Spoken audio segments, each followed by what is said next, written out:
Pessoal, boa tarde, bom dia, boa noite. Não sei que horas que o povo vai assistir esse vídeo.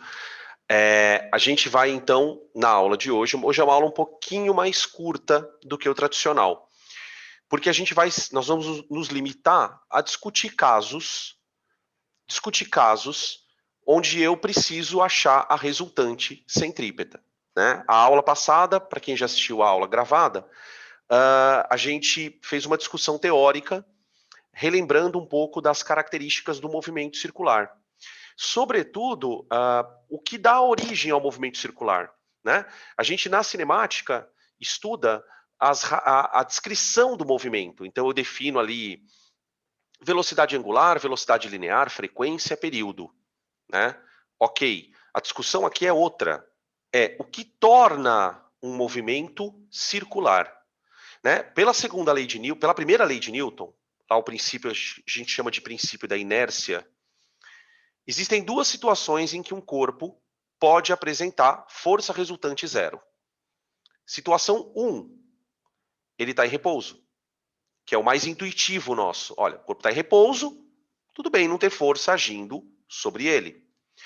No entanto, e aí vem a parte contra-intuitiva, um corpo pode estar em movimento com força resultante zero.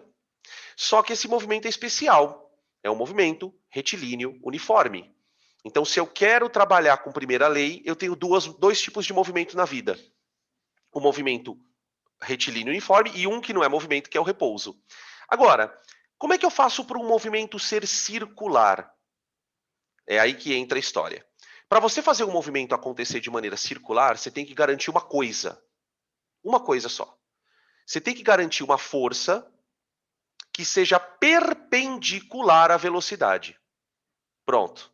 Se você tiver um movimento onde há uma força perpendicular à velocidade, você terá um movimento circular. Porque aí, esta força, ela vai fazer o que com o vetor? Ela vai variar a direção e o sentido. Então, o papel da força centrípeta não é acelerar o corpo em módulo, é acelerar em direção e sentido. Lembrar que a palavra acelerar, você precisa entender isso. A palavra acelerar tem a ver com variar vetor, não necessariamente o módulo. Então, o papel da centrípeta é garantir que a velocidade faça isso. Ó, tum, tum, tum, tum, tum. Se eu desligo a centrípeta, o que acontece com o corpo? Por favor, alguém. Se eu desligo a centrípeta, o que acontece com o corpo? O corpo está em movimento circular. Aí eu vou e desligo a centrípeta. O que acontece com o corpo?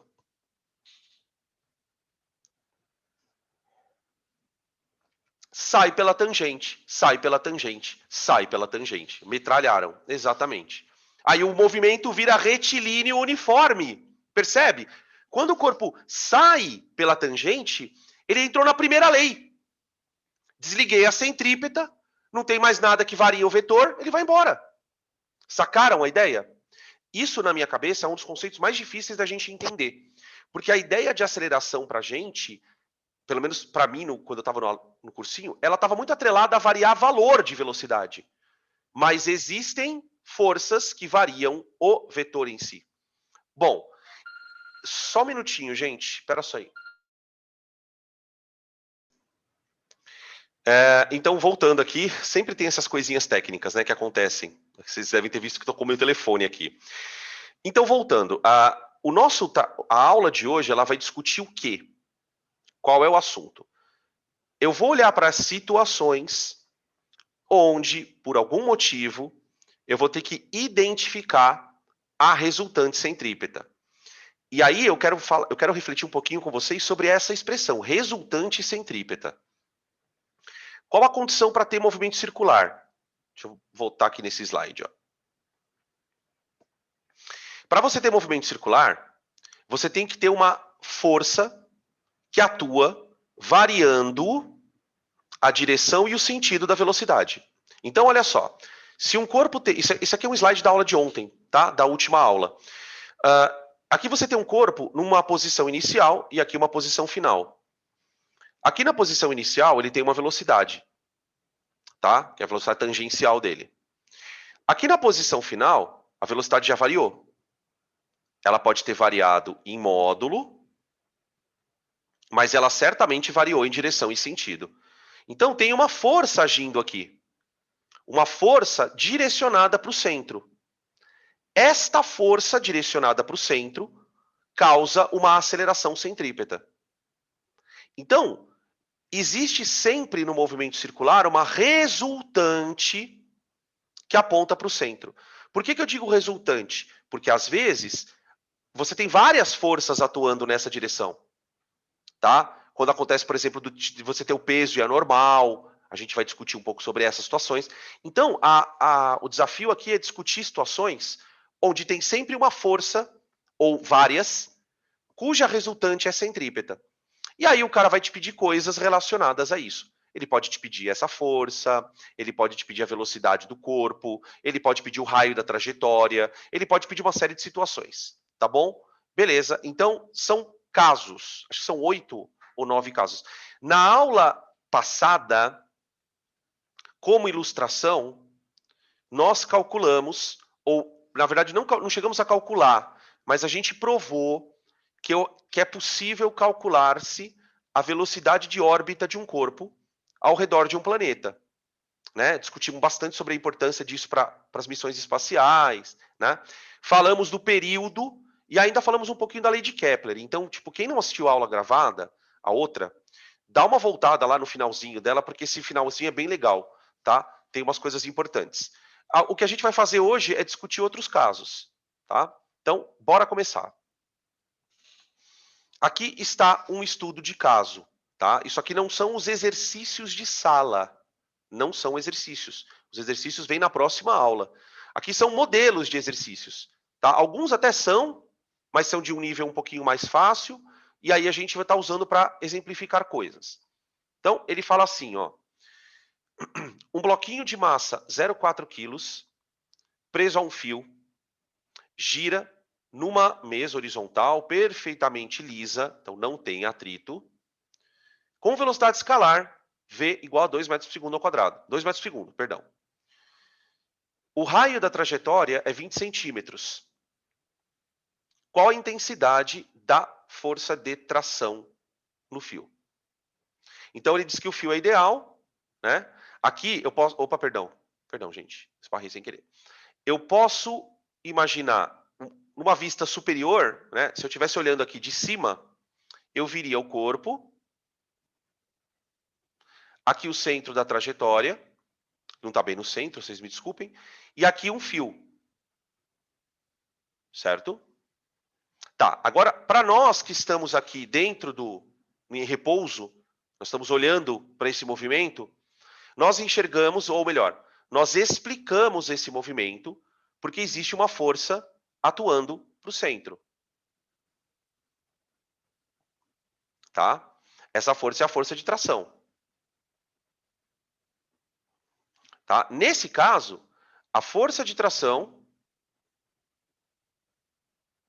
de tração atua como centrípeta, como força centrípeta. Ela está variando o vetor. Tá? E o exercício pede para você calcular ela. Então, como ela está atuando como centrípeta, eu posso dizer que a força de tração é igual a mv ao quadrado sobre r.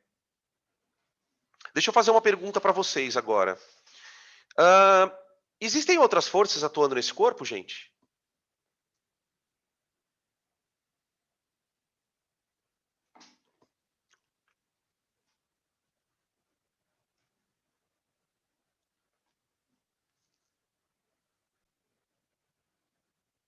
Sim, boa.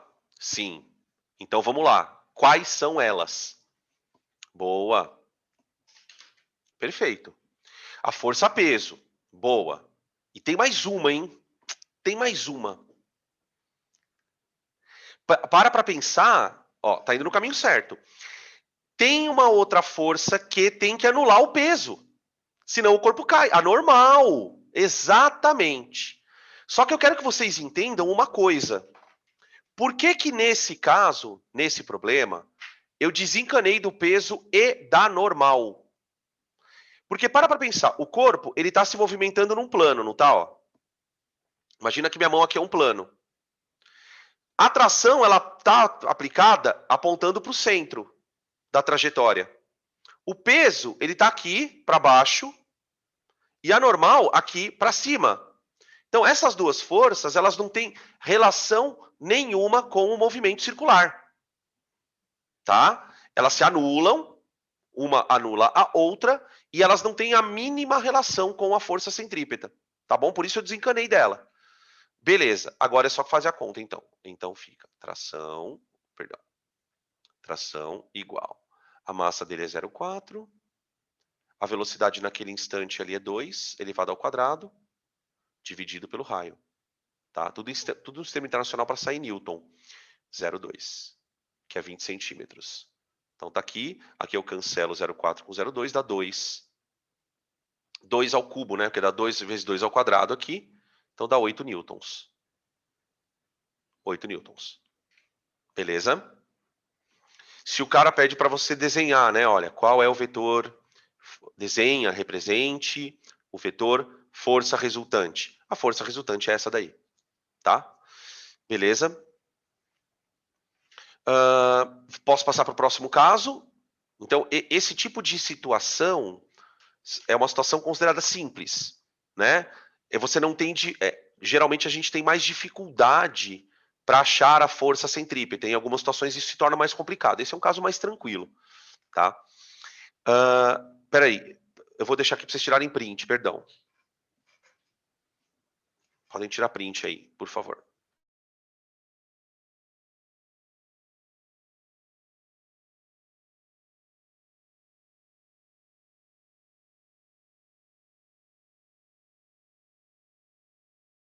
Maravilha, vamos lá. O caso das lombadas, né? Quando a gente percorre estradas, a gente costuma, principalmente em regiões próximas da entrada das cidades, né? Quando a estrada vem, os veículos vêm com uma velocidade muito alta, aí os caras colocam os famosos quebra-molas.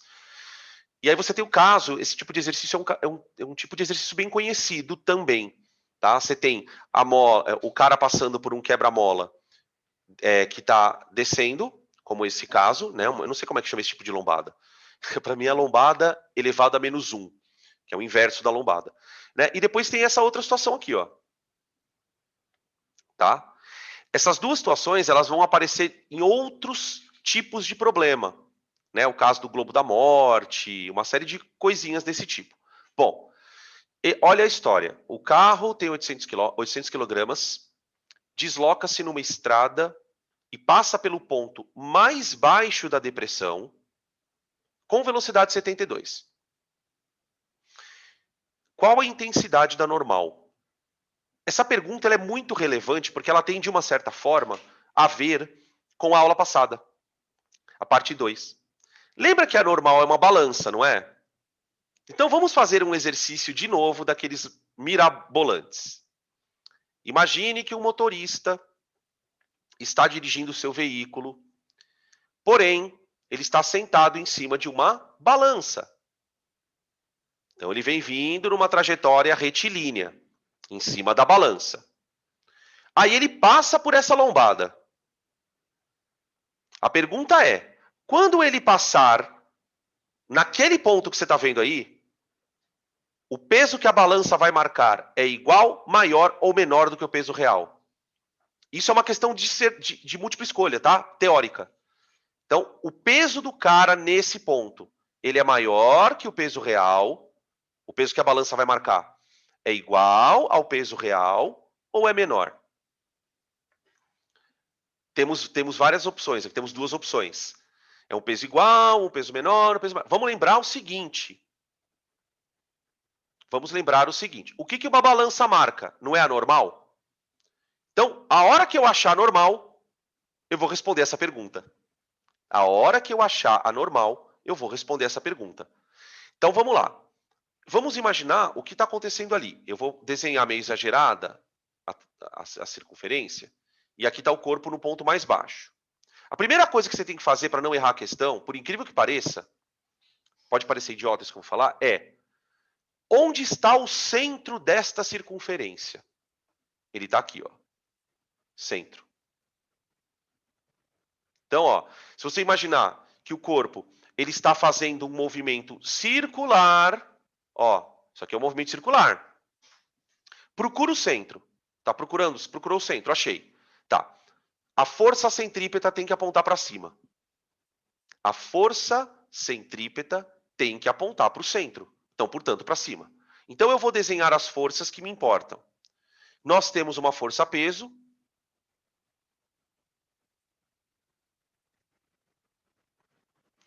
E nós temos uma normal, que é o meu objetivo, calcular a normal. Quem deve ser maior? Peso ou normal, gente?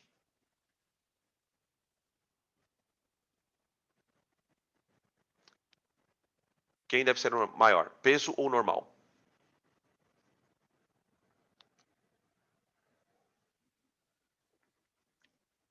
A normal. Então, acho que nós respondemos a pergunta da balança. Se a normal tem que ser... E aí, vamos escrever uma coisa importante, ó. Para deixar bem claro, ó.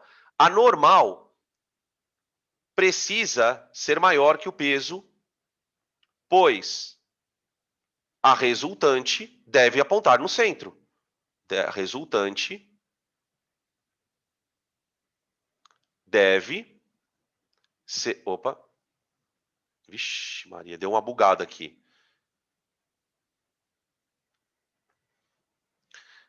A resultante deve ser centrípeta.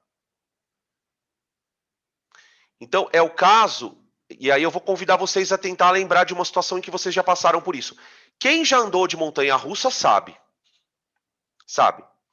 Quando você chega nesse ponto da montanha-russa, você parece que está sendo pressionado contra a cadeira. Você sente o corpo abaixar, parece que estão te empurrando para baixo. Né? Na verdade, verdadeira, o que está acontecendo é o seguinte: para você lá dentro, você se sente mais pesado. Por quê? Porque você, por inércia, está tentando sair da trajetória. É o carrinho que não está deixando você ir. Então, o carrinho, na verdade, te acelera para cima. Na verdade, você sente uma aceleração para baixo, porque você está lá dentro dos referencial. Então, para você, você se sente mais pesado, tá? É aquela história da gravidade aparente. Beleza. Então, ó, o que eu vou fazer? Eu vou dizer que a força centrípeta tem que ser igual. Ela é a resultante, não é? Então, ela tem que ser igual a normal menos o peso. Ó lá. Normal é peso mais centrípeta, ó. Então, a normal é o peso mais a centrípeta. Então, aqui fica bem claro o aumento de peso aparente, ó. Quer dizer, a normal é a força de contato entre você e o assento. Por exemplo, né? Então, a normal que você vai sentir, ela vai sofrer um acréscimo de peso. Não é mais o peso só. Por conta desse movimento acelerado que você tem, tá? Bom, vamos continuar aqui. Então, a normal é igual ao peso, que é 8.000, né? 8.000 newtons, mais mv² sobre 2. Então, é m vezes a velocidade ao quadrado. Aqui eu vou colocar em metros por segundo, né? Ó. Tá? Dividido pelo R. O R são 100 metros no desenho ali. Pronto. Tá aí. Portanto, a normal é igual a 8.000 mais mv² sobre R. Aqui dá 20 vezes 20, né? Dá 4.000. Dividido por 100 dá 40. 40 vezes 80 dá 3.200. Confere para mim as contas, tá, gente? Eu sou dono de errar conta. 3.200. Essa quantidade de força a mais. Então, a normal dá 11 200. Tá? Quer ver uma brincadeira que a gente pode fazer aqui? Quanto vale a gravidade aparente nesse momento? Vamos calcular a gravidade aparente? Vocês lembram como é que acontece? Lembra do problema do elevador? Quando a normal é maior que o peso, a gravidade aparente é G mais A, não é? Por isso que você se sente mais pesado. A gente deduziu isso em aula, tá, gente? Se vocês não lembram, volta lá no vídeo, porque isso é importante. G mais A.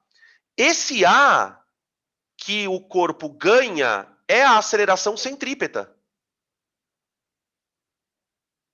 É a aceleração centrípeta.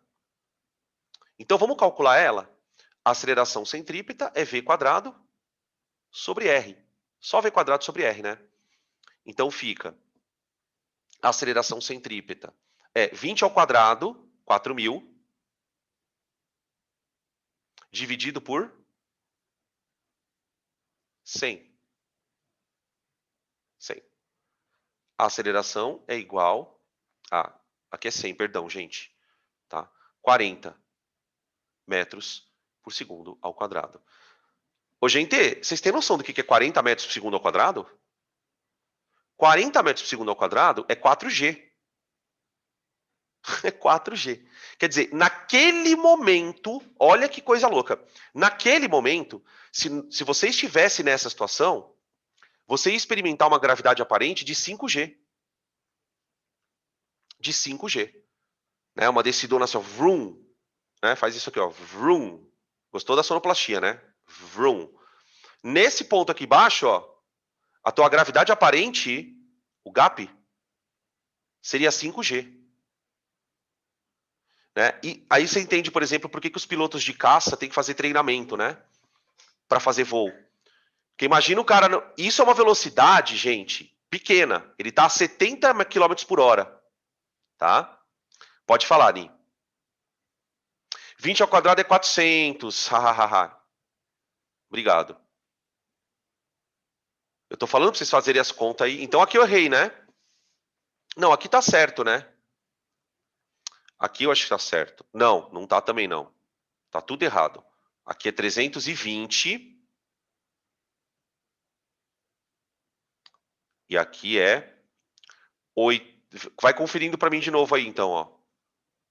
8.320. Porque esse aqui eu botei um zero a mais. E aqui é 4. Então não é tão 4G. Quanto que dá, então? Se é 4 metros, se é 4 metros por segundo, é 0,4G. 0,4G. Aqui, ó. Então a nossa gravidade aparente não é mais 5G, é 1,4G. Ficou mais modesta. Vê se agora tá certo aí as contas. Ah, era só a normal que estava errada? Tá. Então, pera. Então tá bom. É aqui o problema. Como é que eu consegui fazer isso, então, hein? Alguém me explica, por favor? Como é que eu fiz a conta certa em cima e fiz a cagada embaixo? 11.000. É a da aceleração, né? Foi aqui. Foi aqui o problema.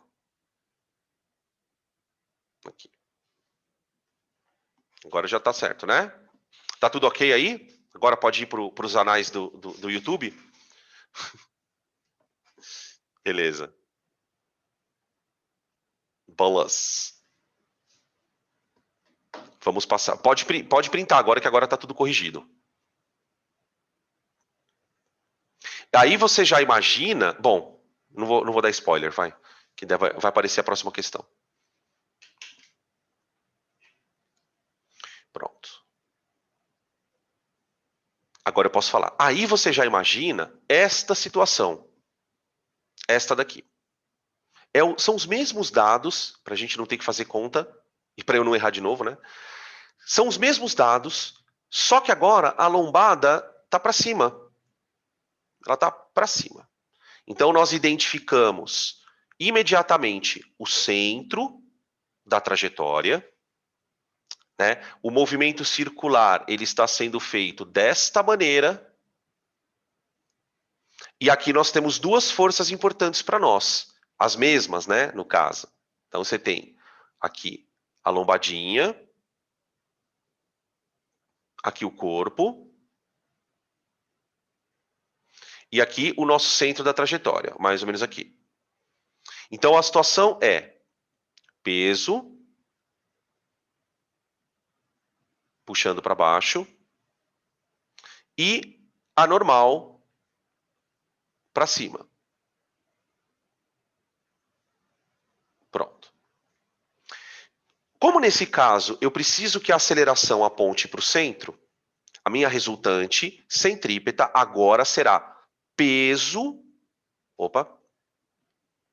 Eu vou falar. Primeiro eu vou escrever a mesma coisa, ó, que eu escrevi no outro, tá? O peso tem que ser maior que a normal, pois a resultante, vou aproveitar esse pintinho aqui, resultante deve ser centrípeta.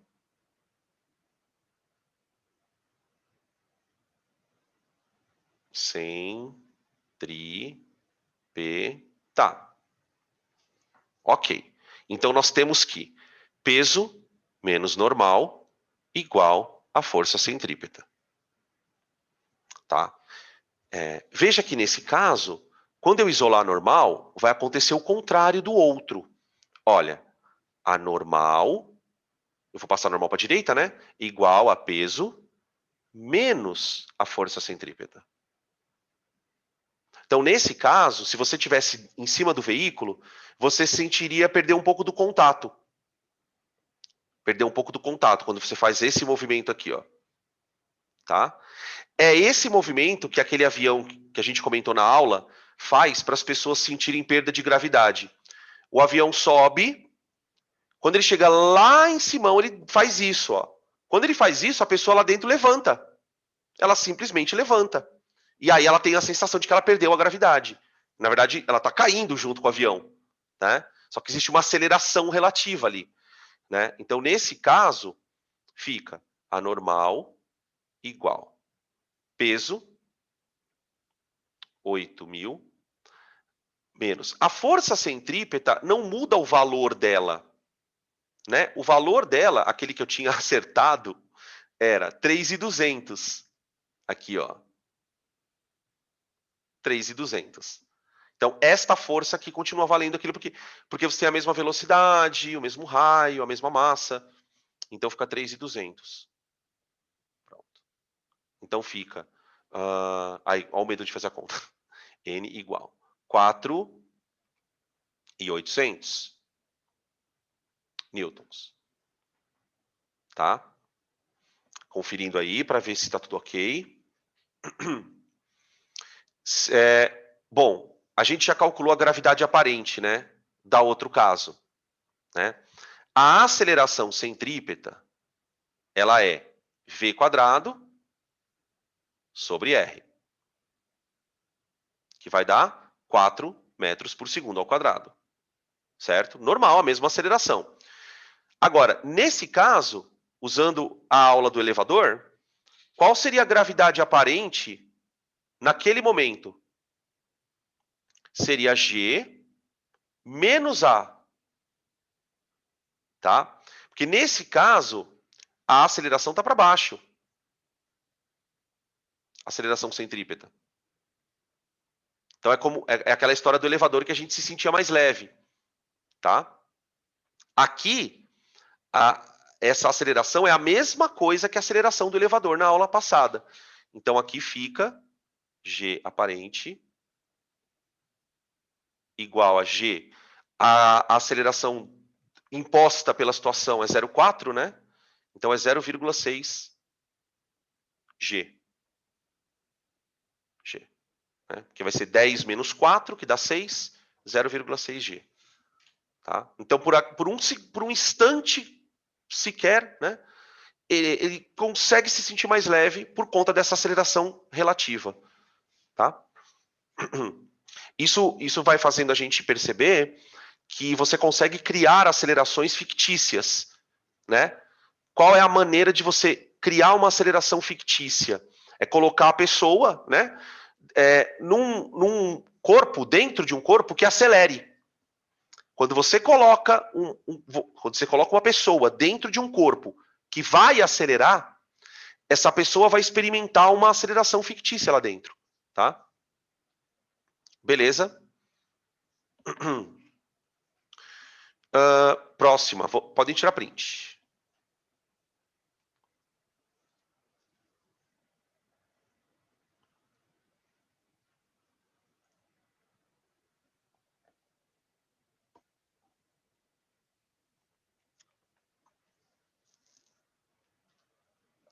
Aqui é um problema 2 em 1. Uma pedra amarrada a um fio, considerado ideal, realiza um movimento circular num plano vertical. Então ele pegou um fio aqui e amarrou o fio numa pedra. Ele fez isso, ó. Começou a fazer isso. O raio da trajetória é meio metro. A velocidade escalar da pedra ao passar pelo ponto mais baixo é V1. E a força de tração ali é T1. Então, assim, ó, quando a pedrinha passa aqui embaixo, bem nesse ponto aqui, ó, você tem uma velocidade e uma tração. No ponto mais alto, que é aqui, você tem uma velocidade e uma tração. Ele deu a massa da pedrinha, deu a aceleração gravitacional, e aí ele vai fazer duas perguntas. Na primeira, no item A, ele dá a velocidade e pede a tração. Aqui no segundo caso, ele dá a tração e pede a velocidade. Tá bom? Beleza. Agora, deixa eu fazer uma pergunta para vocês. Não é bem o que o exercício está perguntando, mas eu quero que vocês meio que tentem pensar nisso. Vamos imaginar que esse corpo esteja em movimento circular uniforme. Portanto, ele tem a mesma velocidade. Tá bom? Imagina essa situação. Aqui a gente não sabe se isso é verdade por conta das velocidades que eu não sei. Eu só sei uma, eu não sei a outra. Mas vamos imaginar uma situação. Deixa eu até dar um zoom aqui para a gente não perder o... Peraí. Ó, imagina que V1 seja igual a V2. Se as velocidades forem iguais, onde existe maior probabilidade da corda estourar? E por quê?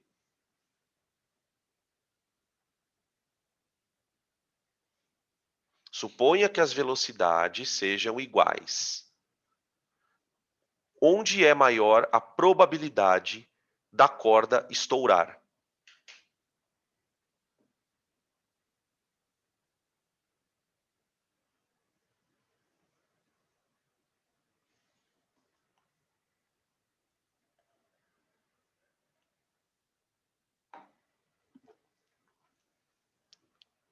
Ganhei, é isso? Ah, droga. Apareceu. No ponto mais baixo. Temos duas respostas aqui, uma no ponto mais baixo, uma no ponto da parte de cima. Eu acho que é no ponto mais baixo também. E eu vou explicar por quê. Veja. Primeiro vamos fazer um desenho, e esse desenho vai servir, inclusive, para o exercício. Tá? Olha só. No ponto mais alto, ponto mais alto. No ponto mais alto, você tem o corpo lá em cima, a velocidade dele está para a esquerda, e você tem duas forças atuando, apontando para o centro. Vê se você concorda comigo. O centro está aqui, não está? O centro está aqui na trajetória. Ó. Então você vai ter, ao mesmo tempo, uma força peso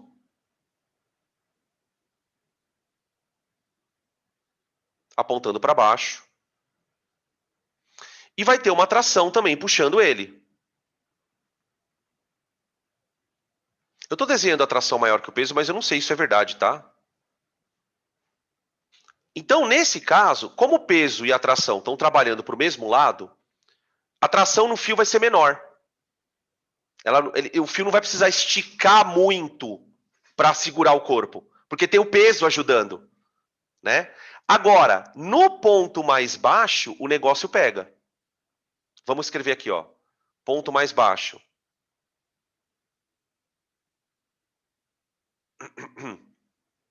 Pelo ponto mais baixo. Ó, o centro está aqui em cima e o corpo aqui, ó. A trajetória dele está aqui, ó. Né? Deixa eu desenhar a trajetória do outro aqui, ó, para vocês depois tirarem print, ó. Aí, olha o que acontece nesse caso, gente. Aqui você vai ter uma tração, só que essa tração ela vai ter que ser mais forte. Por quê? Porque ela tem uma força contra ela nesse caso. Ela tem uma força contra ela, que é o peso. Então, o que acaba acontecendo? Se você mantiver... Qual que é o problema, né? Se você mantiver a mesma velocidade, supondo que você queira manter a mesma velocidade aqui em cima e aqui embaixo, a resultante tem que ser a mesma força. Tem que valer sempre a mesma coisa. Só que nesse caso, tem alguém ajudando a tração. E nesse caso, tem alguém atrapalhando a tração. Então, quando o corpo desce aqui, ó, ao mesmo tempo em que você se sente mais pesado aqui, é o balanço. Tenta imaginar o balanço. Oi, faz um balanço, ó. Quando o balanço passa por aqui, ó, se tem uma chance da corda estourar, é aqui. O problema é aqui. A parte boa disso é que vai estourar no ponto mais baixo. Não vai estourar aqui em cima, né? Você nunca, tipo, a corda não vai estourar nunca aqui, ó. Porque aqui ela não vai ter... Quando ela vai subindo, ela vai perdendo tensão. Ela vai perdendo tensão. Né? Ao passo que a hora que ela vai abaixando, ela vai ganhando tensão. Então aqui embaixo é a chance maior de estourar a corda. Bela questão para vestibular, né? Sem conta nenhuma, aí coloca aquelas frases malditas, né? A corda vai estourar, pode estourar no ponto mais baixo, pois não sei o que lá. A corda pode estourar no ponto mais alto, pois não sei o que lá. Bem cara de vestibular, né? Tudo bem? Bom, essas duas situações vão ser usadas para resolver o item A e o item B, né? A situação do ponto mais baixo seria a situação de baixo aqui, ó, né? V1 e no ponto mais baixo V1 e T1, tá? E a ponto mais alto aqui, beleza? V2 e T2. Então, o que eu vou fazer? Eu vou trocar o slide aqui. Isso aqui era só para você ter noção como é que se aborda o problema, tá? Já sabe como é que trabalha no ponto mais alto. Já sabe como trabalha no ponto mais baixo. Isso aqui vai virar depois, lá no Globo da Morte, aquela situação do motociclista, lembra? Aqui, ó. Só que aqui no Globo da Morte tem outra força agindo, não é atração. É uma outra força. Daqui a pouco a gente conta. Tá bom? Podem tirar print aí pra gente resolver separado.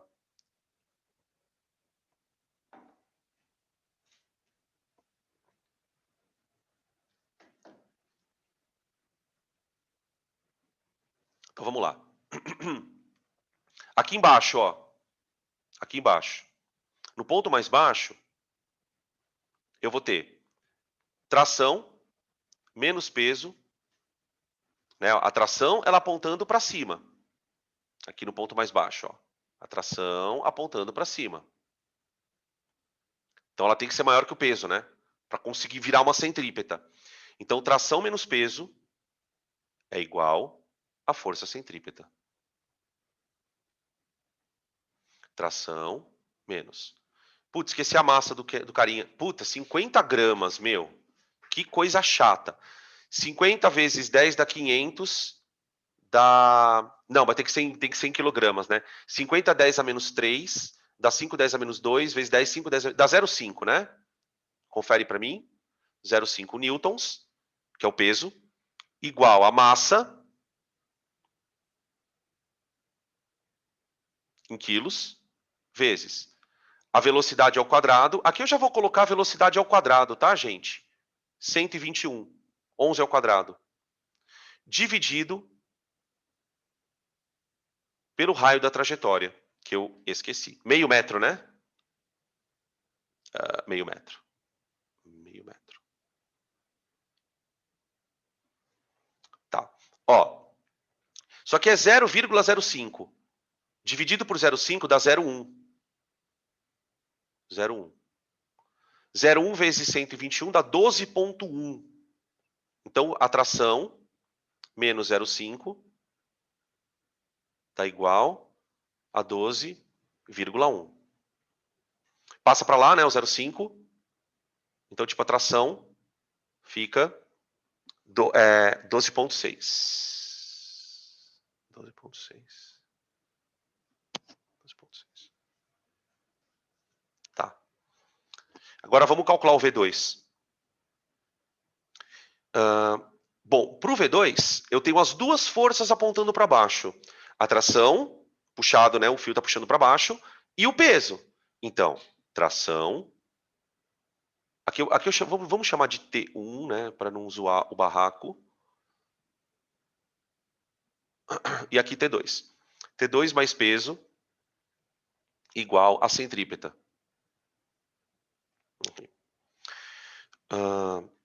Então fica T2 mais 0,5. Ah, eu tenho T2, espera aí. Vamos substituir. Então é 7,6 mais o peso, que é 0,5, igual a massa, que é 0,05, vezes a velocidade ao quadrado, dividido pelo raio. Aqui, pelo raio. Pronto. Aqui dá 0,1, né? Ó.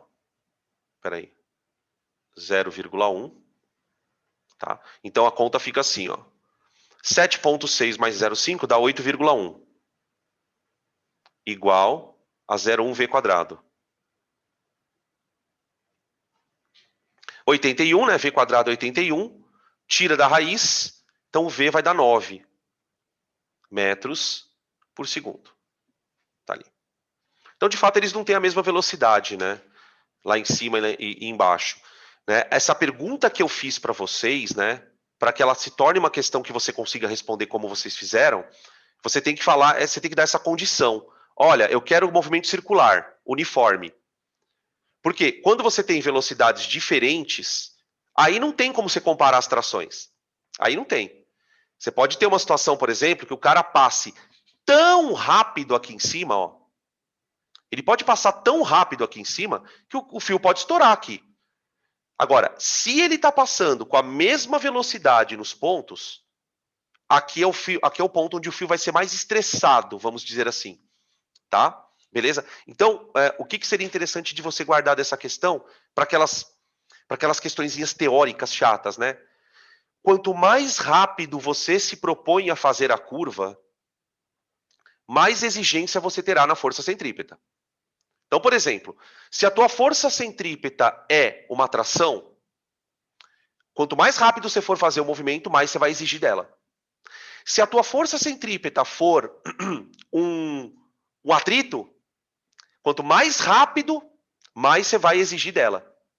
Se a tua força centrípeta for uma normal, como acontece nas lombadas aqui, ó, né? Se a tua força centrípeta depender de normais, por exemplo, como essa daqui, ó, quanto mais rápido você fizer esse movimento, mais você vai ser pressionado contra o assento.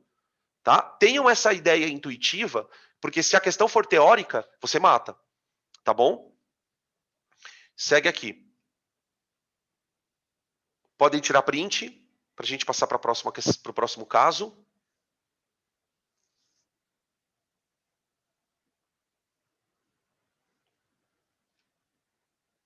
Globo da Morte. O nosso famoso Globo da Morte. Um ciclista com a sua moto descreve uma trajetória circular de raio R num plano vertical no interior de um globo da morte. O motociclista realiza a volta completa sem descolar do piso. Prove que nessas condições, a velocidade mínima que o motociclista, no ponto mais alto da trajetória, é dada por V igual a raiz quadrada de RG. Então ele quer que você prove que para o cara não cair lá em cima, ele tem que chegar com uma velocidade pelo menos igual a isso. GR. Pelo menos. Ele pode chegar com uma velocidade maior, tá? Agora, se ele for com uma velocidade menor, a hora que ele chegar aqui em cima, ele cai. Para quem assistiu à última aula, eu posso fazer uma comparação com o movimento de órbita de um satélite. O satélite, para ficar em órbita da Terra, ele precisa ter uma velocidade mínima. Se ele vier muito devagar, ele cai. Só que no caso do satélite, coitado, se ele for muito rápido, se ele passar por aqui muito rápido, ele vai embora. Aqui o motociclista não vai embora, a não ser que ele arrombe o chão, né? Ele vai passa tão rápido que ele estoura o piso para cima. Não tem sentido isso, né? Por favor. Então, a situação é, eu preciso descobrir quem é que está atuando como centrípeta. Quem é que está atuando como centrípeta, tá? Então, fazendo uma comparação com o exercício da corda, agora há pouco, vamos lá. Ó, você tem uma casca, isso aqui é um teto, né? É um telhado, um teto aqui. E aí você tem um maluco aqui em cima. Tá bom? O centro tá aqui, ó. O centro tá aqui. Pronto. Agora com vocês, vai, gente. Quem são as forças que vão atuar juntas como centrípeta?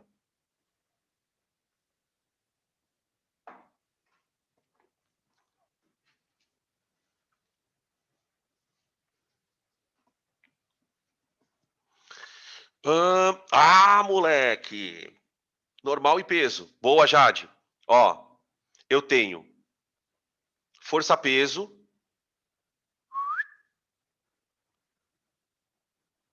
Tá bom. E uma normal.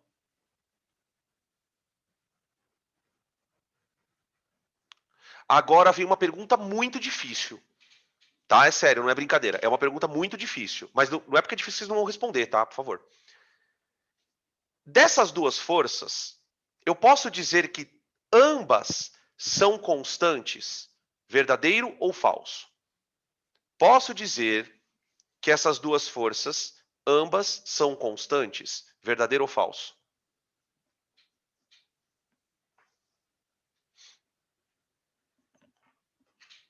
Tá virando meio passo-repasso isso aqui, né? Falso. Boa. Tá. Sendo assim, tem uma constante e uma que não é constante. Vamos lá, vocês mereceram ajuda. Tem uma constante, porque acertaram. Tem uma constante e uma que não é constante. Quem são elas?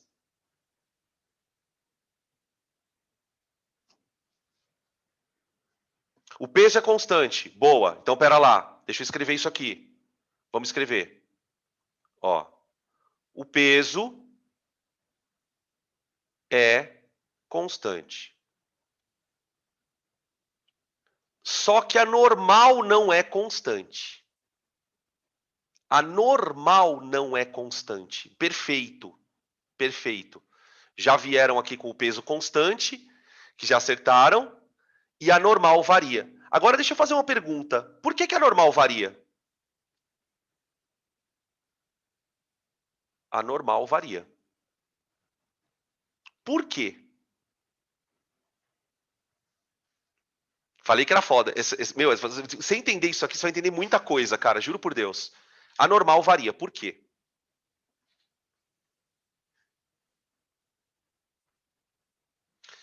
Porque depende do...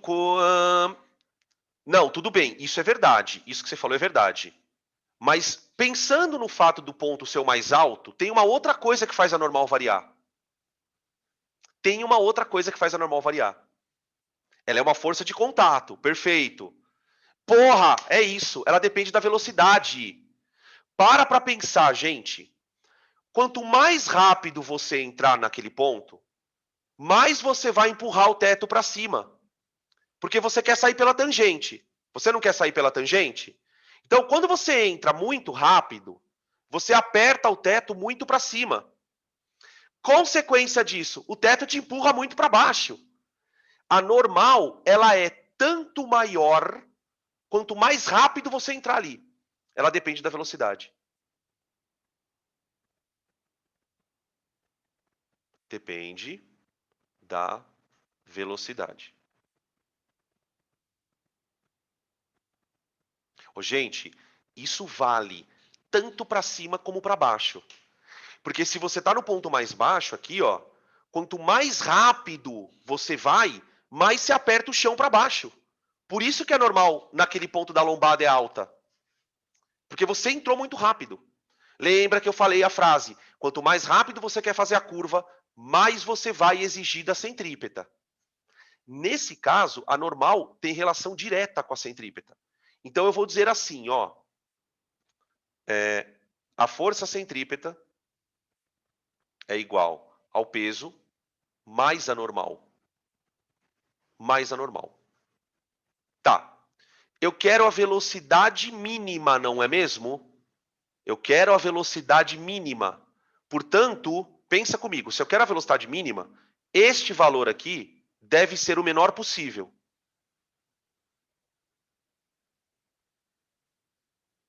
Repetindo, a força centrípeta vai determinar, a velocidade vai determinar a força centrípeta, não vai? Se eu quero a menor velocidade para conseguir fazer a curva, eu quero que a força centrípeta seja o menor valor. Para que a força centrípeta seja o menor valor, a normal tem que valer quanto? 0. Quer dizer, olha o que eu estou querendo dizer. Ele vai tão no limite, que naquele ponto mais alto, ele descola. Porque naquele ponto ele não precisa da normal. Ele está tão devagarzinho que ele não precisa da normal. Quem vai fazer a curva, naquele ponto, é só o peso.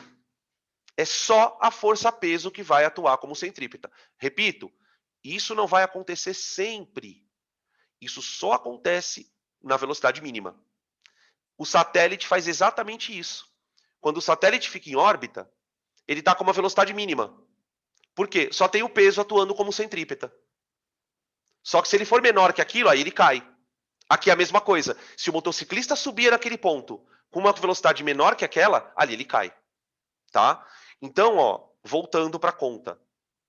Vocês entenderam, gente? Ficou claro isso? Porque eu me lembro que quando eu estudava, eu sempre aceitava essa condição, mas eu não entendia direito. Essa coisa de descolar. Como? Mas se ele descola, por que ele não cai? É por um instante. É por um instante. Ele não vai ficar parado ali. Ele vai passar por ali, descolar e já passar. Né? É muito rápido. Então fica mv² sobre r igual a mg. Olha lá. Cancela a massa. V² é RG, portanto, V igual a raiz de GR. Para quem quiser decorar a fórmula, já sabe. Probleminha do globo da morte. Se o cara te perguntar qual é a velocidade mínima, raiz quadrada de GR. Acabou. Você resolve o problema em 3 segundos. Tá? Mas para você decorar esse tipo de fórmula, é o que eu digo, você tem que ter vivenciado essa dedução. Isso tem que virar uma história na tua cabeça. Senão essa fórmula vai embora. Quando você olhar para o globo da morte, próximo exercício que aparecer, você vai falar, puta, na hora, já sei. V igual a raiz de GR. Tá? Perguntas? Podemos passar?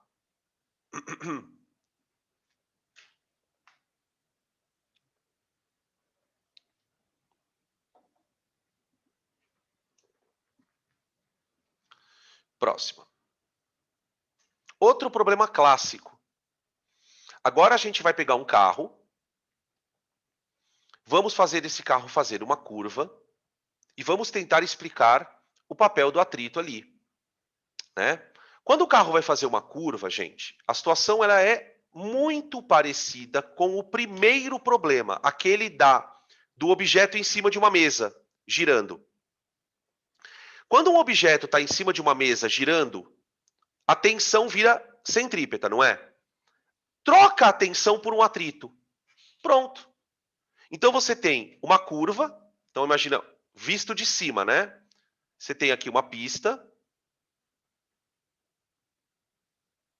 e aqui o carro, tá? O centro da nossa trajetória circular está aqui, ó.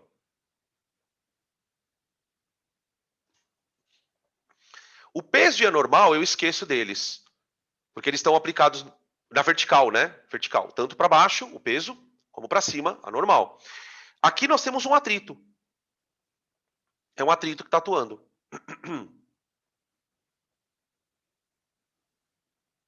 Força de atrito. tá? Ou seja, nesse caso, aqui nós temos um problema. Por quê? Porque o atrito ele pode assumir um valor máximo, né? E aí é que está a situação que também é bem difícil de entender. Pode parecer bobeira, mas não é. Veja, aqui nós temos uma trajetória circular, não temos, ó? O que tem que acontecer para o corpo não escorregar? Para que o corpo não escorregue, o atrito não deve ser vencido. O atrito não deve ser vencido. Só que nós sabemos, lá da aula de atrito, que o atrito tem um limite para essa resistência, que é o atrito estático. Então, veja, numa curva,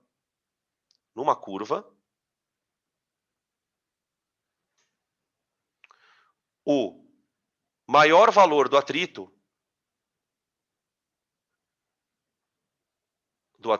possível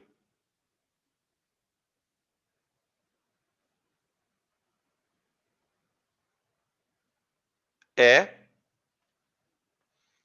FAT igual a μ estático vezes a normal. Por quê? Se você romper esta barreira, o corpo vai embora. O corpo sai da trajetória. Então, quando você vai fazer uma curva, existem coisas que você pode controlar para fazer uma curva em alta velocidade, que é o que os carros de Fórmula 1 basicamente fazem. Os engenheiros vivem fazendo isso. Então, veja, nesse caso, como é que a gente vai analisar a situação?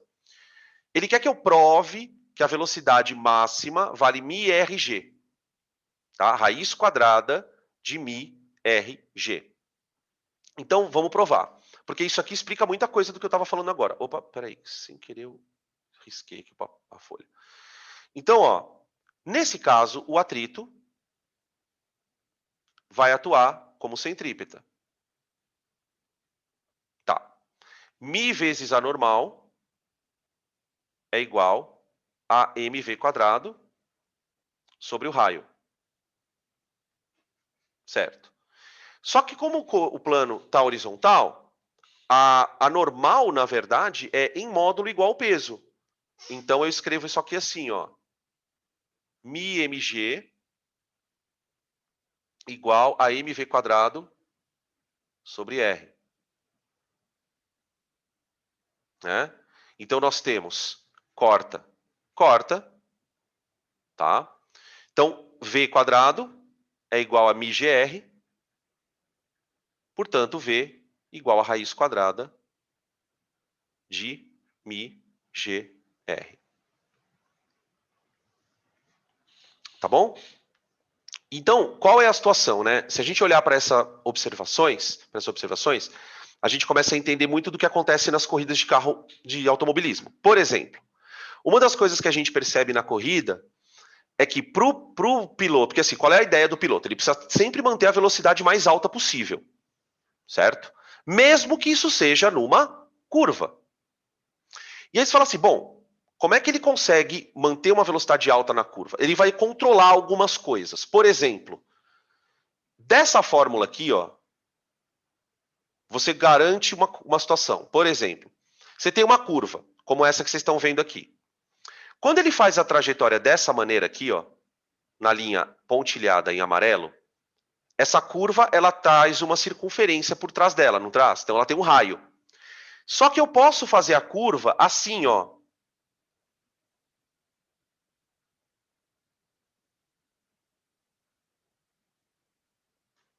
Quando eu mudo a trajetória da curva, eu posso aumentar o raio dela. Fazer uma curva mais aberta te proporcionaria uma possibilidade de aumentar a velocidade do carro. Então, quando a gente olha para uma corrida de Fórmula 1, você percebe que a trajetória que os pilotos fazem é sempre a mesma. Todo mundo vai na mesma trajetória. Pode perceber, e não é uma trajetória óbvia, né? Se você olhar para um piloto de Fórmula 1 fazendo curva e tentar se imaginar fazendo aquilo na rua, você não faz. Ninguém faz aquilo. Abre a curva para fazer assim. É justamente por isso, tá? Outra coisa que os mecânicos podem fazer. Veja, a força centrípeta, ela é basicamente O atrito, não é? Essa é a parte que eu acho mais bonita. Por quê? Para você aumentar a velocidade, você pode aumentar o atrito. Eu posso aumentar o atrito. Dan, como é que você aumenta o atrito de um carro? Alguém pode me explicar? Se você fosse engenheiro, como é que você aumenta o atrito de um carro? Vamos, criatividade. Criatividade. Pneu, o que você faz com o pneu? Aumentando a rugosidade da roda. Temos um problema, se eu aumentar a rugosidade da roda, para aumentar a rugosidade da roda, Jade, a borracha tem que ser mole. O pneu, ele vai demorar 2, 3 voltas, ele vai desfazer. Mas eles fazem isso, tá? O carro com pneu mole, não sei se vocês já assistiram Fórmula 1, você tem pneu mole, duro e super duro. O pneu mole, ele gruda no chão. O piloto chega a ganhar 3, 4 segundos por volta, tá? Mas ele não consegue correr a corrida inteira. Segunda coisa, eu posso aumentar o tamanho do pneu. Você já viu a grossura de um pneu de Fórmula 1? Vocês já viram a grossura de um pneu de Fórmula 1? Por que vocês acham que ele é tão largo? Para aumentar o coeficiente de atrito. E a asa do carro? A asa do carro, quando o carro vai fazer, quando o carro está andando, aquela coisa estranha que tem aqui atrás e aquele bigode que tem no carro é para aumentar a compressão do carro no solo. O ar, quando ele passa pelo carro, ele aperta o carro no chão. Quando ele aperta o carro no chão, o que ele consegue fazer? Aumentar normal. Então, existem ajustes do carro. Eu não sei se vocês já viram. O carro ele tem uma asa traseira que na reta ela abre e deixa o ar passar por baixo. E na curva ela fecha. É um sisteminha assim, ó. Chama DSR. DSR, acho. Né? Então, tipo, ele entra na reta, o negócio faz assim, ó, plof, abre. Quando o negócio abre, o ar passa por aqui. E aí o carro fica mais solto. Então ele consegue se deslizar mais na pista. Quando o piloto vai fazer a curva, o negócio fecha. Fecha, o carro aumenta a compressão no chão, aumenta normal, e aí você consegue fazer a curva mais rápido. É engenharia pura de segunda lei de Newton. Tá? Tudo bem, gente? Discutimos então bastante do atrito. Então, ó, posso aumentar a rugosidade da roda. Quando eu aumento a rugosidade da roda, o que eu estou mexendo? No Mi. Estou mexendo no Mi. Eu tô alterando o material. Peraí, calma. Então, o ideal é aumentar o contato do carro com o ar na curva. Isso é o ideal. É isso que os engenheiros fazem. O ajuste que o piloto fica dando volta na pista, aí para. Aí vai dar mais uma volta, para. Eles alteram tipo meio grauzinho, assim, para deixar um pouquinho do ar passar, ou um pouquinho mais, tá?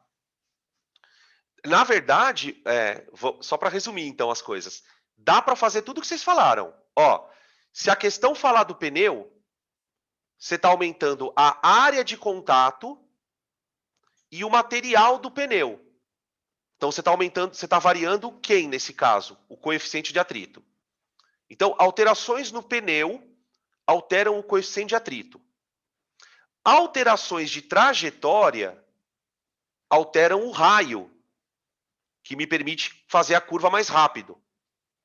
E alterações na asa implicam em alterações na normal, que aí eu aumento a normal, aumento o atrito, por causa da compressão, e aí o carro consegue andar mais rápido, consegue ir mais rápido, tá?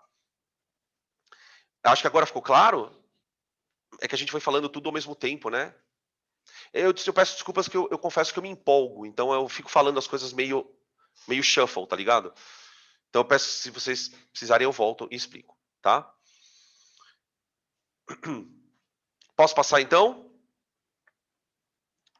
Vamos lá? Falando em carro ainda, não sei se vocês já assistiram corridas com pistas inclinadas. Nos Estados Unidos é muito comum esse tipo de automobilismo. São pistas ovais, não é como a Fórmula 1, e na curva o carro deita. Deita. A gente vai trabalhar com uma situação aqui que é exatamente essa, tá? Aqui a história é a seguinte. Imagina uma pista que tem uma inclinação, tá? E o carro vai fazer uma curva nessa pista. Vamos imaginar que não haja atrito, o que é uma mentira. Mas os problemas que aparecem desconsideram o atrito para não tornar o problema mais complexo, tá?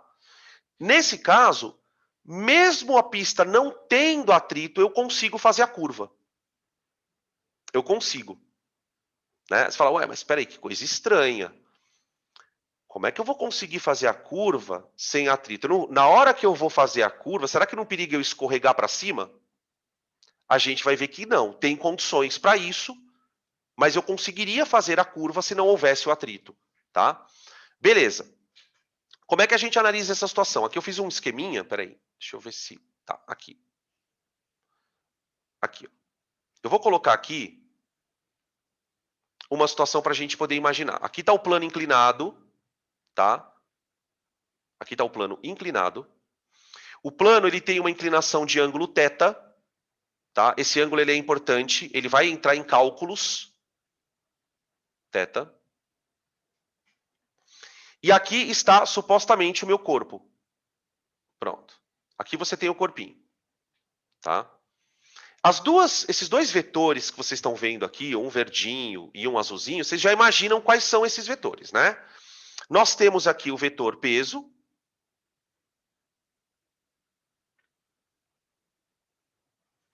E eu tenho o vetor normal.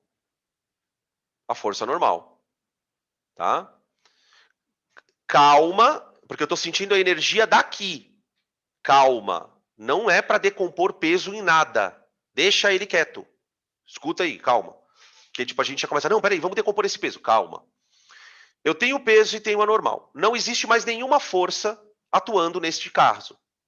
Agora eu queria que vocês tentassem me dizer se essa trajetória é curva, né? Cadê o centro dela? Onde está o centro? O centro dessa curva, ele está aqui, ó. No meu desenho, ó, aqui está o plano, né? Então ele está em cima do plano. O centro, ele está aqui, ó. Dentro desse cone. Imagina que aqui é um cone, tá? Então aqui você tem o centro da trajetória. Beleza? Então, no nosso desenho, que eu usei esse triângulo para simular o plano inclinado aqui, ó, tá? No nosso desenho, o centro da trajetória, ele está aqui, ó. Centro.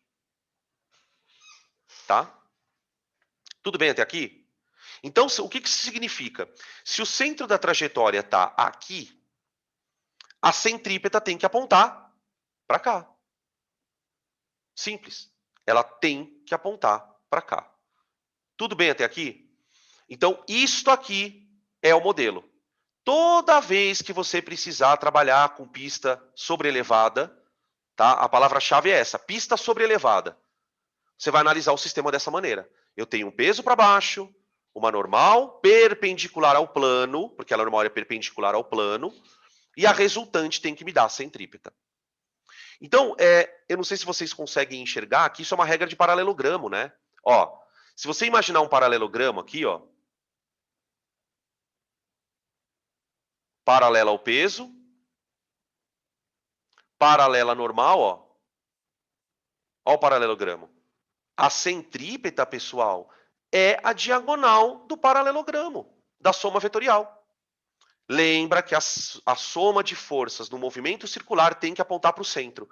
Então, por mais estranho que seja o movimento, você tem essas duas forças apontando uma resultante para um lugar. E essa resultante está fazendo o que com a velocidade do corpo? Fazendo ele virar. Tá? Como é que eu posso calcular esta centrípeta? Bom, tem várias maneiras de calcular. O lance aqui é tentar enxergar um triângulo. Aqui, ó. Aqui, ó. Tá? Então, ó, eu vou pegar o vetor peso, vou colocar ele aqui. Né? Como vetores são coisas geométricas, você pode construir figuras. Aí eu vou pegar a normal e jogar ela aqui.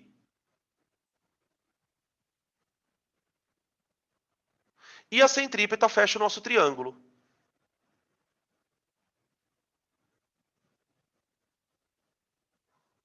Tá? É dado com frequência não, né? Sempre tem que ser dado, senão você não consegue fazer a questão. A inclinação do plano. Essa inclinação ela vai interferir. Depois a gente até reflete sobre isso. Então, olha só. Vê se você concorda comigo. Você consegue enxergar aqui, ó, os ângulos alternos internos? Olha ó, o zorrinho. Tá? Aqui e aqui, ó. Beleza? Tá, então veja. Eu posso chamar esse ângulo aqui de θ, ó. Θ. Tá certo?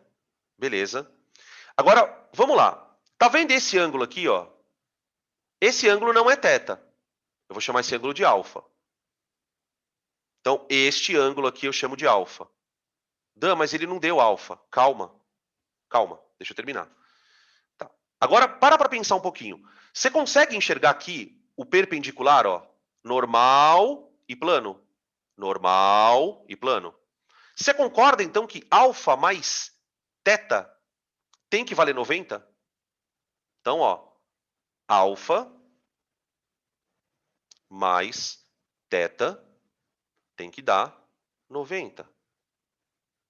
Então, eles são complementares, né? Soma de ângulos dando 90, ângulos complementares. Muito bem. Agora, esquece um pouco o desenho e olha para esse triângulo aqui, ó. Que é o triângulo que me interessa. Tá vendo aqui 90 graus? Quanto vale esse ângulo aqui, por favor, alguém? Este ângulo. O ângulo formado entre a normal e o peso.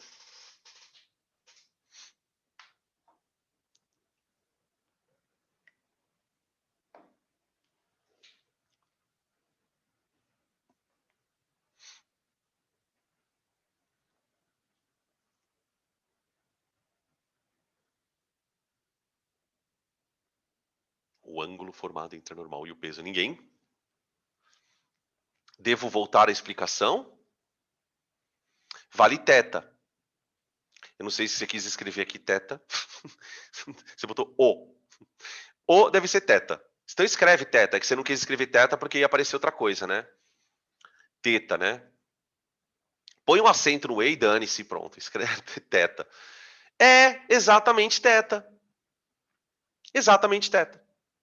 Θ mais alfa tem que dar 90, então, ó, alfa mais θ dá 90 aqui, ó. Por que eu estou contando isso?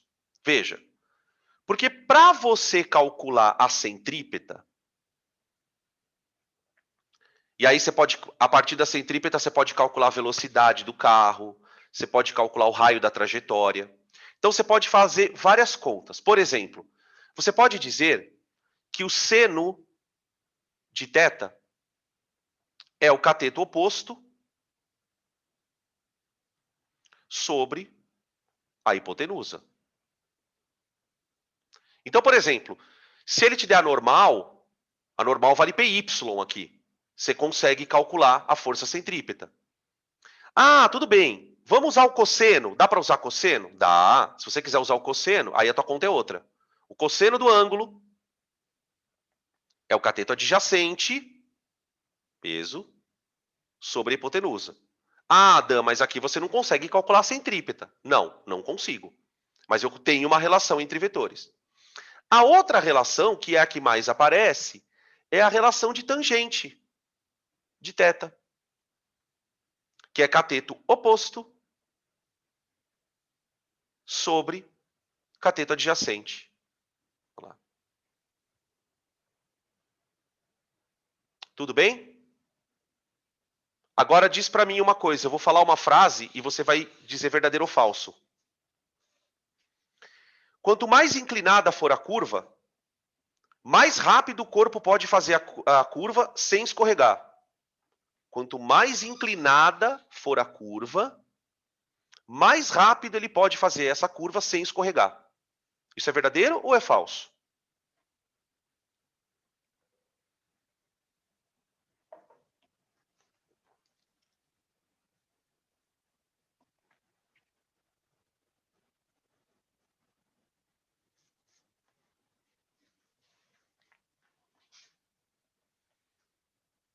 Para pensar assim, ó. Pega essa última fórmula. Essa. A força centrípeta, eu posso escrever ela assim, ó. Peso vezes tangente de θ. Não é mesmo? Então, a força centrípeta que o corpo sofre nessa situação, ó, se você quiser decorar, tá aqui, ó. A força centrípeta é peso vezes tangente. Você concorda que o peso é constante? O peso nunca muda. Agora, se a curva for mais deitada,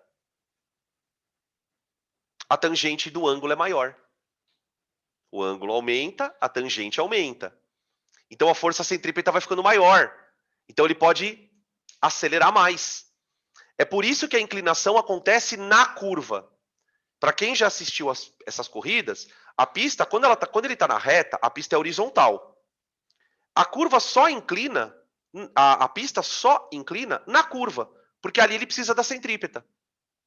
Né? Então, o que acontece na vida real? Na vida real, você tem uma centrípeta que é ajudada pela inclinação da curva e o atrito, que ainda acaba contando. Né? No caso dos problemas em si, a gente trabalha só sem o atrito, melhor dizendo. Tá? Tudo bem, gente? Ficou claro?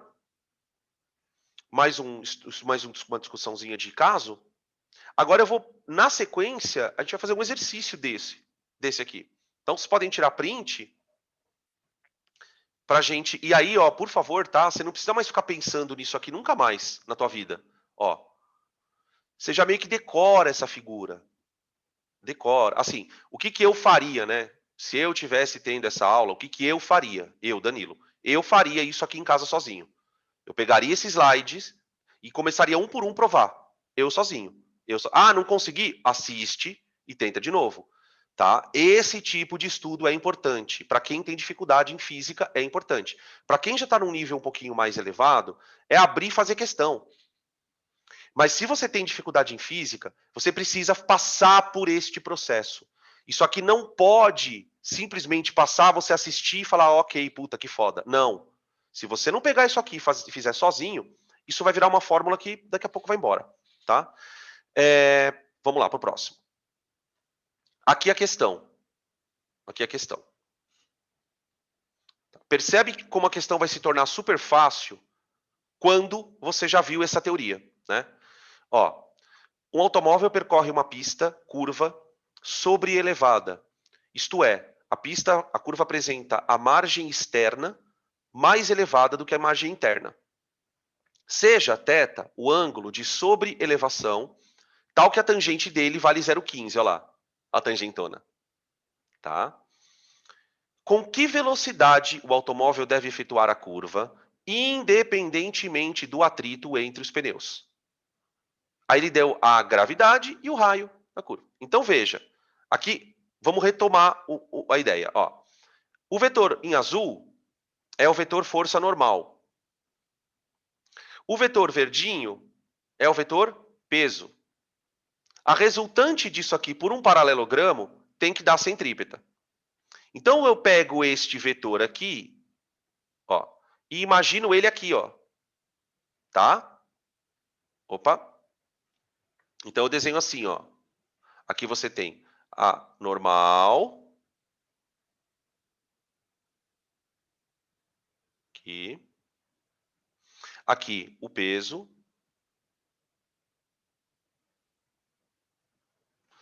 Aqui o peso. E aqui a centrípeta.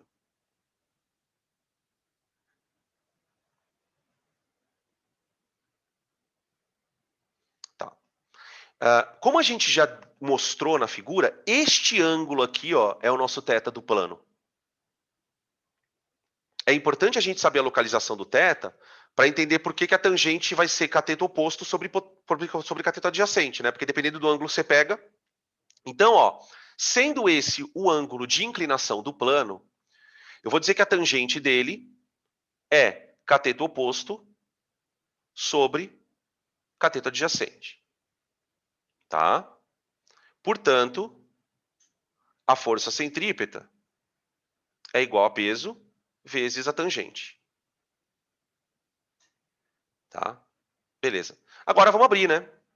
M V² sobre R igual a mg tangente de θ. Corta a massa, né? Você vê, inclusive, que o cara nem deu a massa do carro.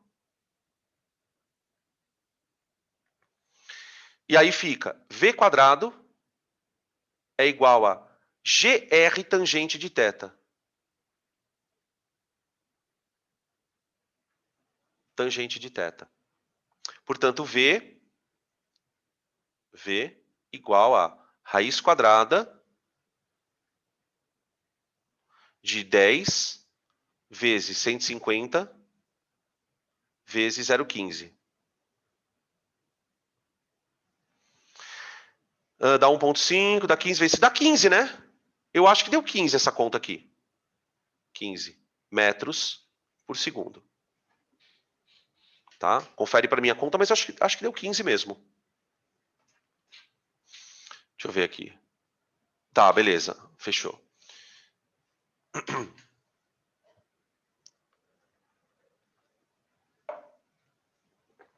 Prontinho. Podem tirar print. Bom, gente, esse é o último caso de discussão para situações de força centrípeta, tá bom? Depois, quando vocês forem fazer, quando a gente for fazer as questões em sala, né? Os exercícios de sala, a gente vai repetir essas análises, tá? Então, relaxem, porque a gente ainda vai passar bastante para vocês. Aí vocês podem pegar a lista, tá?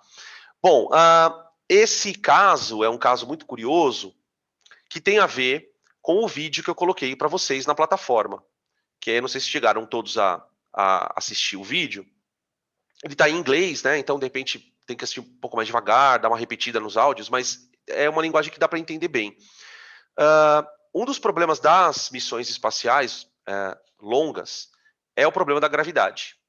Né? Existem já estudos clínicos, o vídeo fala sobre isso, que mostram os efeitos da falta de gravidade ou da microgravidade no corpo das pessoas. Né? Então, você tem uma perda de massa óssea, você vai ter uma perda de função cardíaca, né? Porque o coração, se você parar para pensar, o coração está sempre brigando contra a gravidade.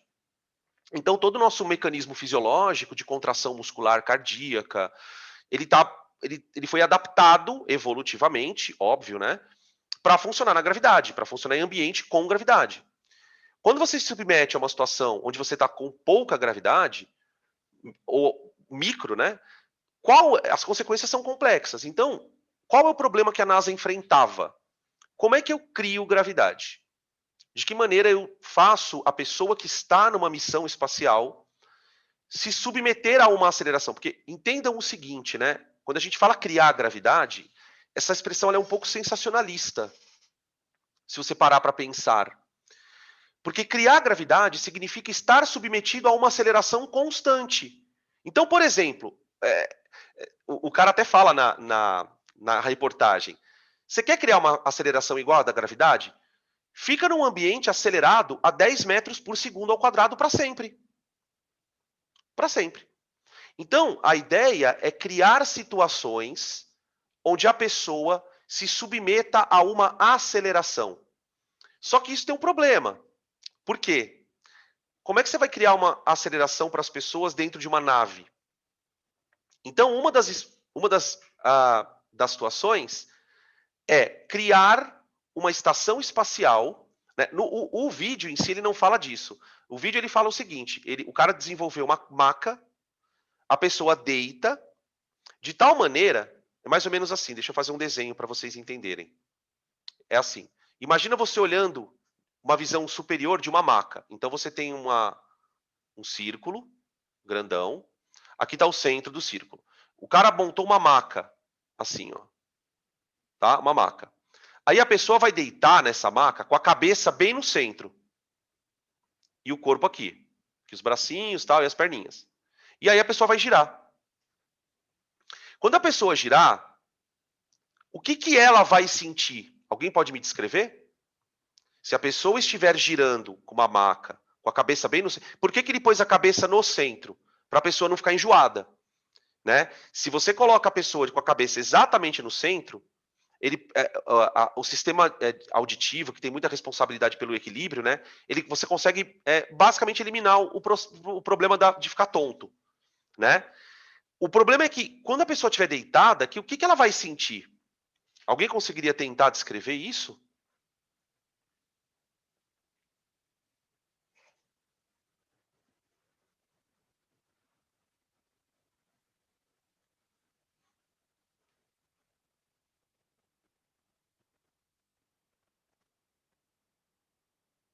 A pessoa que está lá dentro, ela vai sentir uma força puxando ela para fora da trajetória.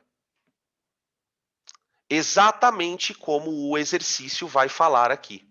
Só que o exercício vai falar de uma outra coisa. Quando eu vi esse vídeo, eu falei, puta, eu vou contar para eles. A pessoa que tá aqui, ó, ela vai experimentar como se estivesse alguém puxando ela para fora. E é justamente isso que a NASA quer. Por quê? Porque se você controlar a rotação dessa máquina, você consegue simular uma força igual à força-peso dela. Então, qual é a proposta dos engenheiros da NASA? Gente, olha que lindo.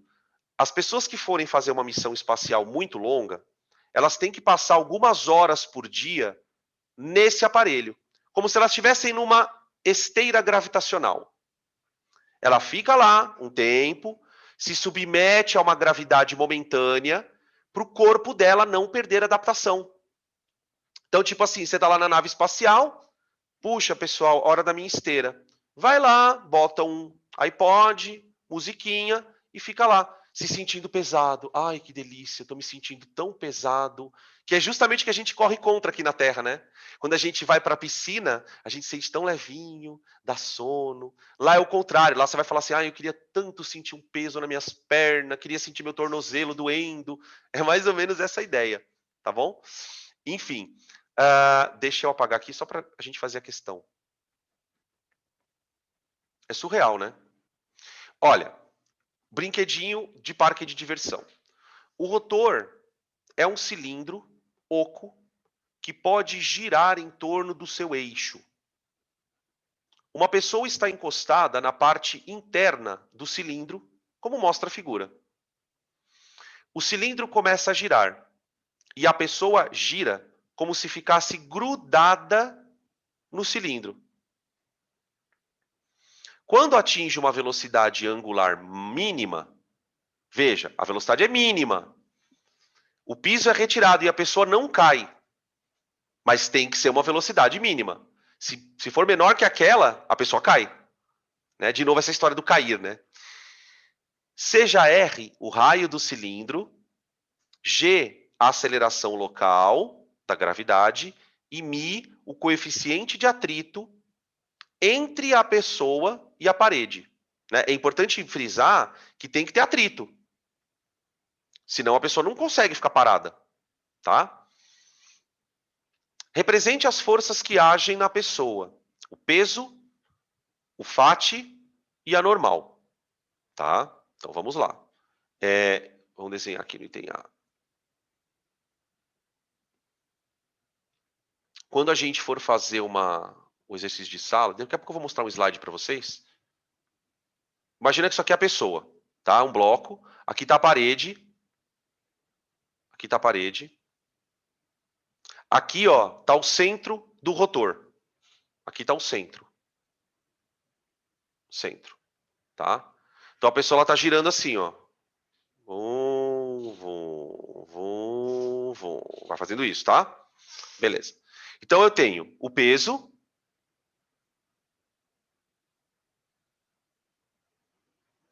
Peso. O atrito.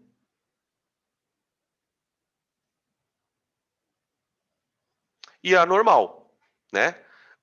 Veja o que acontece aqui. A pessoa, ela tá na parede, não tá? Então, quando ela tá fazendo a curva aqui, ó, quando ela tá fazendo este movimento de curva, por inércia, ela quer sair da curva. Então, ela pressiona a parede, que nem o motociclista pressionava o teto. Tudo bem? Beleza? Então, o que acontece? Quanto mais rápida a pessoa gira, quanto mais rápido ela gira, mais ela comprime a parede. Mais a parede devolve uma normal para ela. Né? A normal é a tal da força de compressão.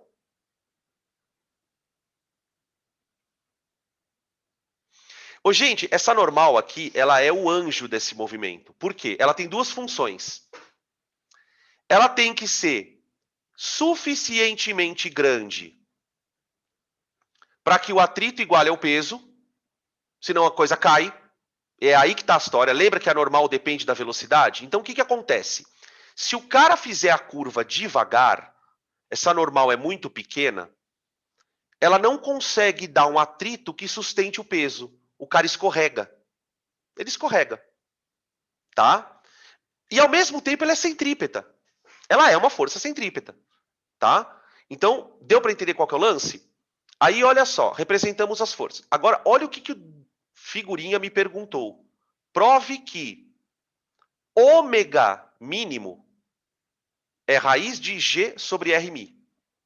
Ômega é a velocidade angular da criatura, não é a linear.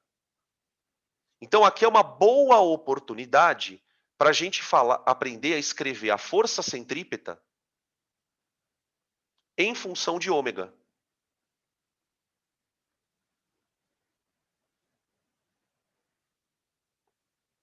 Para quem não lembra, ômega é a velocidade angular.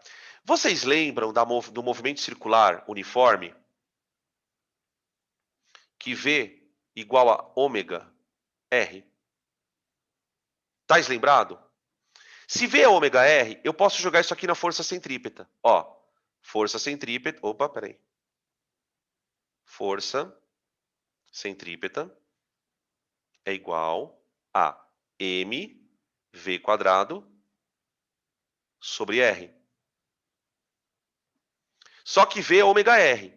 Então eu vou escrever assim, ó. Força centrípeta igual a M. Agora, a hora que eu for escrever V e ômega R, vai ficar assim, ó. Ômega quadrado vezes R ao quadrado sobre o raio. Portanto, daqui a gente tira uma formulinha, tá? Que a força centrípeta é M ômega quadrado R, tá? Aí perguntaram aqui para mim, agora que eu olhei. Esse é o caso da pseudo-força centrífuga? É. Aquele caso do carinha girando, esse caso mesmo, né? Por exemplo, para a pessoa que está aqui dentro, ó, ela vai se sentir jogada para fora, ela vai se sentir espremida. Como se tivesse uma força fazendo isso. Tá? É basicamente essa a ideia. Tá? Qual é o projeto da NASA? Fazer a estação espacial girar para que as pessoas andem na parede dela. Então a pessoa ela vai andar na parede. Em vez de ela ficar parada assim, ela vai ficar andando aqui. Ó. Ela vai andar de lado, entre aspas, né? Tá? Daí no exercício a gente comenta. Beleza. Vamos provar então como é que calcula o período, a velocidade angular, né? Desculpa. Qual é o valor da velocidade angular? Tá? Bom, o que a gente sabe de condições? Que a força normal tem que ser a centrípeta. É ela que está atuando como centrípeta. Mas, ao mesmo tempo, ela influi no atrito. Então, veja, o peso tem que ser igual ao Φ. Opa, peraí. Se o peso tem que ser igual ao Φ, peso é igual a μ vezes a normal. Certo? Opa, mas espera aí, a normal é a centrípeta? Então, o peso é igual a μ vezes a centrípeta. Daqui a gente abre. Então fica mg é igual a μ vezes a força centrípeta, que é m ômega quadrado r. Cancelemos as massas.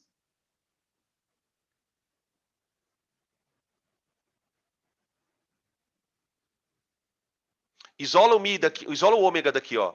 Ômega ao quadrado é igual a g sobre μr. μr, tá? Portanto, o ômega igual a raiz quadrada de G sobre μr. μr, né? Pelo amor de Deus. Tudo bem, gente? Podem tirar os prints.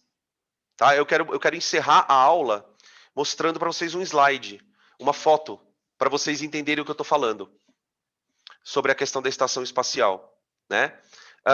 Veja que essa fórmula ela diz para a gente algumas coisas. Né? Ela diz que para você conseguir obter vamos dizer assim, uma força normal, você precisa girar o corpo. Tá? Qual é a proposta da NASA? É criar uma estação em que todo mundo que estiver lá dentro experimente uma força normal igual ao peso da própria pessoa. Se a força normal for igual ao peso, não nesse desenho, tá? Pelo amor de Deus. A NASA, deixa eu mostrar para vocês aqui o slide. Ó. Tenta imaginar uma situação assim, ó. Você tá vendo o cara andando aqui, ó? A estação espacial, ela seria um disco enorme, assim, ó. Vamos tentar desenhar um disco. Então, imagina um disco, tá? Enorme. Girando. Esse disco está girando, como se fosse um Dunkin' Donuts. E aí as pessoas, elas ficariam andando na parede. Aqui, peraí, aqui a perninha dela. Aqui a pessoa, o bracinho. Aqui uma pessoinha. Uma outra pessoinha aqui, ó. Todas as pessoinhas andando na parede. Só que, como essa nave está girando, essas pessoas elas vão experimentar, como acabaram de falar para mim aqui no chat, que eu achei essa expressão fantástica, uma pseudo-força centrífuga. Então, se você perguntar para esse homenzinho o que ele está sentindo, ele está sentindo puxando para onde? Para o chão. Esse cara está se sentindo puxando para o chão. Esse cara está se sentindo puxando para o chão. Quer dizer, todo mundo está sentindo uma força para o chão. Dentro de uma coisa desse tipo aqui, ó. Onde o cara está andando. Aqui você viria a superfície, a parte lateral da espaçonave. Tá? Beleza? Então, quando você... Não sei se vocês já viram filmes de ficção científica. Quando vocês virem uma nave desse tipo aqui, ó. O que esse tipo de coisa tem? Tem nexo isso. A pessoa que inventou o roteiro, ela com certeza conversou com algum físico. Por quê? Porque a melhor maneira de você habitar uma espaçonave é proporcionando um tipo de ambiente onde ele consiga ficar girando. Tá? De tal maneira... E aí, qual é a brincadeira? Você controla a aceleração que você quer pela velocidade de giro. Então, quer dizer, se você começar a girar muito rápido, as pessoinhas vão se sentir muito pesadas. Se você começar a girar menor, você diminui a gravidade. Entre aspas, gravidade. Tá bom? Tudo bem, gente? Perguntas? Acho que deu pra gente explorar bastante casos, né? Acho que deu pra gente correr bastante atrás.